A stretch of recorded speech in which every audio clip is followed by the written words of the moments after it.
In this video, I will show you how to set an automatic reply for all the comments in your Instagram posts. First, go to the Comment Growth Tools section on the left sidebar of your dashboard. Click on Campaigns.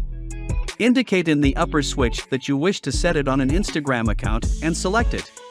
In the middle section of the page, you will find an option called Full Account Comment Reply. Click on the button beside it and enable Comment Reply.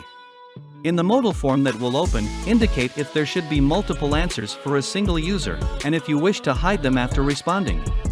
Now, you have two options.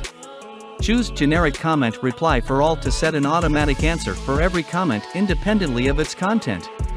If you do so, simply state the name of the campaign. Set the generic reply, and personalize it. You can also add a spin text stating different word variations between brackets so that every answer is a little different, giving them a more natural appearance.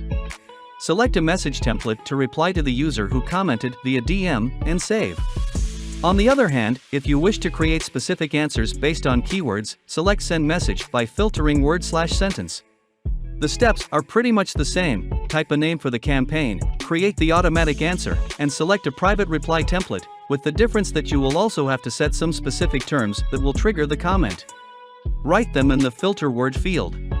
It is a good practice to state several synonyms separated by commas. For example, pricing, prices, and cost. Then, enable one of two modalities: reply if the filter word exactly matches and reply if any matches occur with the filter word. We recommend the latter so you have more flexibility. Finally, submit. Write a comment in any post on your page, and you will see the automatic reply in action.